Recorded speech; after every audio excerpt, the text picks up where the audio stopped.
লাখপতি বাইদেউসকললৈ অলপ দিনৰ মনত অলপ দিন ৰৈ থাকক লাখপতি চেকখন দিব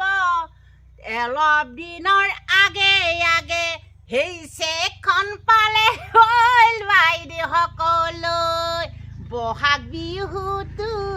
ভালকে খাব পাৰিব ঐ বাইদেউহঁত বাইদেউহঁত মমাই কিন্তু ভোট দি জয়যুক্ত কৰক মমায়ে চেনি দিছে চাউল দিছে নিমখ দিছে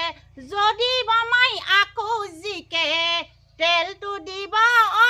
বাইদেউসকললৈ চেকখন যে পাব ফ্ৰীকে 10,000 টকা মামাক ভোটটো দি জয়যুক্ত কৰিলে বহুত অনুদান পাব ঐ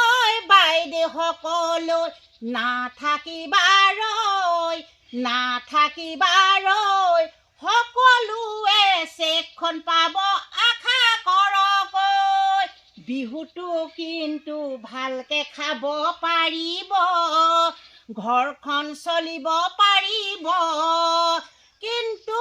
পইচাটো পাই আকৌ মামাক ভোটটো নিদিয়াকে নাথাকিব ঐ বাইদেউসকললৈ ভোটটো দিব মামাক হ'লে পাহৰি নাথাকিব যদি ভোট দি জিকাই দিয়ে আকৌ যদি মুখ্যমন্ত্ৰী পদটো পালে আৰু যে আমাক কিমান অনুদান দিব বাইদেউসকললৈ নাথাকিব ৰৈ মামাক ভোটটো দি জয়যুক্ত কৰিব বাইদেউসকললৈ মামাক ভোটটো দি জয়যুক্ত কৰিব মামাক ভোটটো দি জয়যুক্ত কৰিব মামাই কিন্তু যিটো দিম বুলি ক'লে দিবই এতিয়া চেকখন কিছুদিনৰ আগত দিব কিন্তু বহাগ বিহু খাবলৈ ভালকৈ পাব কিন্তু মই অসমবাসী ৰাইজকো কৈছোঁ বা মই মহিলাসকলক কৈছোঁ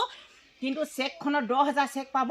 কিন্তু মমাক কিন্তু পাহৰি নাযাব আকৌ মমাক ভোটটো দি জয়যুক্ত কৰিলে মুখ্যমন্ত্ৰী পদটো যদি পায় আৰু বহুত আমাৰ অনুদান দিব সেইটোকে কৈছোঁ মই আপোনালোকে কিন্তু মমাক কিন্তু পাহৰি নাযাব দেই ইয়াকে কৈ আৰু মই কিনো ক'ম ইয়াকে কৈ মই এই থুলমূলীয়া ভিডিঅ'টো বনাই দিলোঁ আপোনালোকৰ আগলৈ কিন্তু ইমানতে মই সামৰণি মাৰিলোঁ নমস্কাৰ।